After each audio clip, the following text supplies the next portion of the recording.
बुद्धगया मुक्ती चळवळीसाठी 1949च्या कायद्यात सुधारणा आणि व्यवस्थापन समितीत बौद्धांचा समावेश करण्याच्या प्रमुख मागणीसह विविध मागण्यांसाठी रत्नागिरी जिल्हा बौद्धजन महासंघ मुंबई यांच्या वतीनं जिल्हाधिकारी कार्यालयाबाहेर धरणं आंदोलन करण्यात आलं।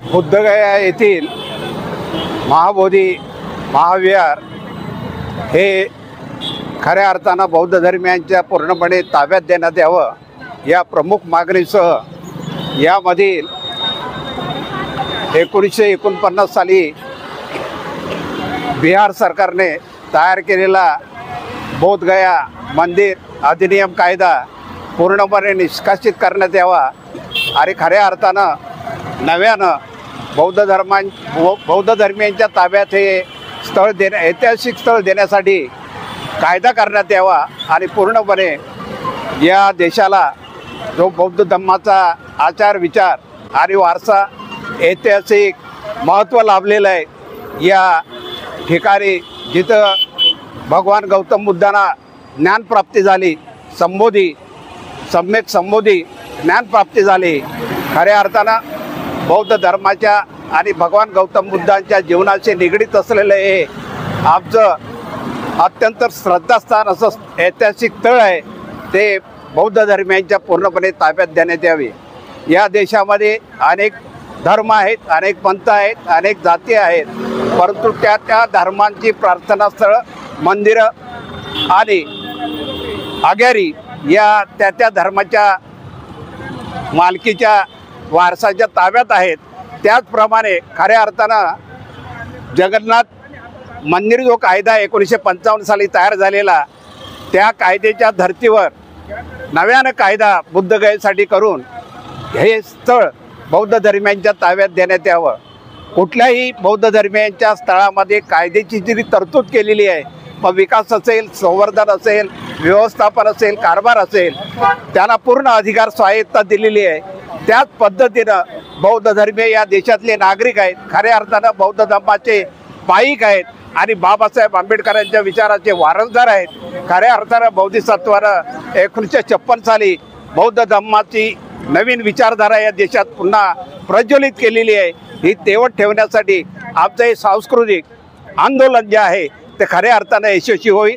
26 नोव्हेंबर 2023 पासून ऑल इंडिया बुद्धिस्ट फोरम या फोरमची जिल्हा महासंघ निगडीत आहे आणि त्यांच्या मार्गदर्शनाखाली नेतृत्वाखाली हे आंदोलन देशपातळीवर सुरू आहे। वेगवेगळ्या संघटना सामाजिक, राजकीय, आर्थिक सगळ्या संघटना सांस्कृतिक या आंदोलनाशी जोडलेले आहे।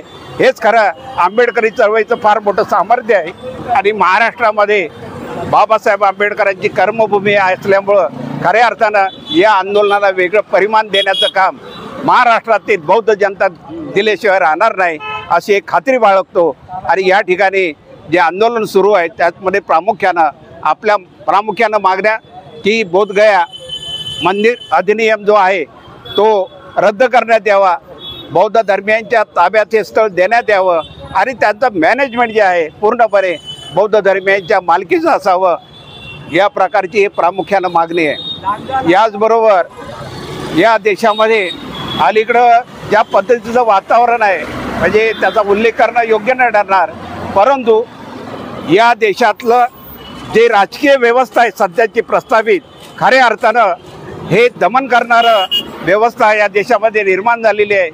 त्याचं एक मूर्तिमंत उदाहरण म्हणजे वक्फ बिल परवाचे मंजूर झालेलं आहे। या देशातील बौद्ध धर्मियांना सुद्धा एक भीती वाटते की या देशातील संविधानानं धार्मिक स्वातंत्र्य सगळ्यांनाच दिलेलं आहे, परंतु बौद्धांचं हे स्वातंत्र्य हिरावून घेण्याचं काम या बिहारच्या बुद्धगया मंदिर अधिनियमानं कायद्यानं केलेलं आहे।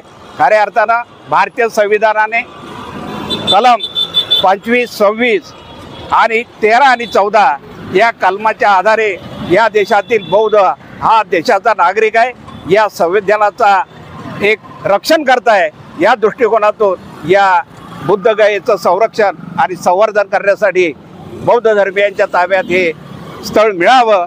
खऱ्या अर्थानं जागतिक वारसा युनेस्कोने 2002 साली प्राप्त झालेला आहे, परंतु या केंद्र सरकारने त्या युनेस्कोच्या सुद्धा या निकालाची किंवा या निर्णयाचं स्वागत अजून केलेलं नाही, हे बौद्ध धर्मियांचं फार दुर्दैवी गोष्ट आहे। या अलीकडच्या कालखंडामध्ये हिंदू राष्ट्राची संकल्पना ज्या पद्धतीनं उभी राहते त्याला रोखण्यासाठी खऱ्या अर्थानं भारतीय संविधान उत्तर दिल्याशिवाय राहणार नाही। अशा प्रकारे जिल्हा महासंघाच्या वतीनं आम्ही स्पष्ट करतो, आम्ही कुठल्याही धर्माच्या विरोधात नाही, जातीच्या पंथाच्या विरोधात नाही, पण एक नागरिक म्हणून या देशात संविधानाने जे अधिकार दिलेले आहेत सर्वांना ते समतेचे आहेत, स्वातंत्र्याचे आहेत आणि न्यायाचे आहेत। या न्याय भूमिकेवर सत्य, अहिंसा आणि न्याय या बुद्धांच्या विचारावर हे आंदोलन सतत चालत राहणार आहे। आणि हे जोपर्यंत हे आंदोलन जोपर्यंत यशस्वी होत नाही तोपर्यंत देशाच्या पातळीवर जिल्हा, गाव, जिल्हा, तालुका सगळ्या स्तरावर देशाच्या राज्य पातळीवर सुद्धा हे आंदोलन, ही जिल्हा महासंघाची भूमिका आहे की पेटवल्याशिवाय राहणार नाही। या दृष्टिकोनातून आमची वाटचाल सुरू आहे। रत्नागिरी जिल्ह्यातील वेगवेगळ्या संस्था, संघटना, राजकीय, सामाजिक, धार्मिक या विचाराखाली एकवटलेले आहेत। आमचा विचार एकच आहे की बुद्धगया जो कायदा आहे, बुद्धगया मंदिर कायदा, तो निर्शासित करण्यात यावा आणि बौद्ध धर्मियांचं स्वातंत्र्याचं संरक्षण करण्यासाठी नवीन कायदा तयार करण्यात यावा असं एक शासनाला, सरकारला अपील करतो। आणि माझं शोभा पवार, मी रत्नागिरी जिल्हा बौद्धजन महासंघ मुंबई याचा रजिस्टर संस्थेचा अध्यक्ष आहे।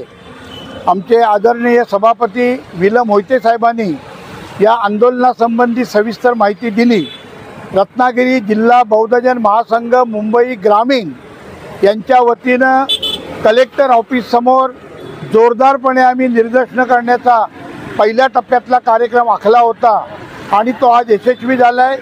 दुसऱ्या टप्प्यामध्ये आम्ही बुद्धगयेला जाऊन, बुद्धगयेला जे आमचे बौद्ध भिक्खू किंवा जगातून आलेले सर्व लोक आंदोलन करतायत त्यांना आम्ही रत्नागिरी जिल्हा बौद्धजन महासंघाच्या वतीने पाठिंबा देणार आहोत, आर्थिक सहाय्य करणार आहोत आणि बिहार राज्याचे मुख्यमंत्री नितीश कुमार यांच्या समोर जाऊन आंदोलन करून त्यांनाही निवेदन आम्ही देणार आहोत।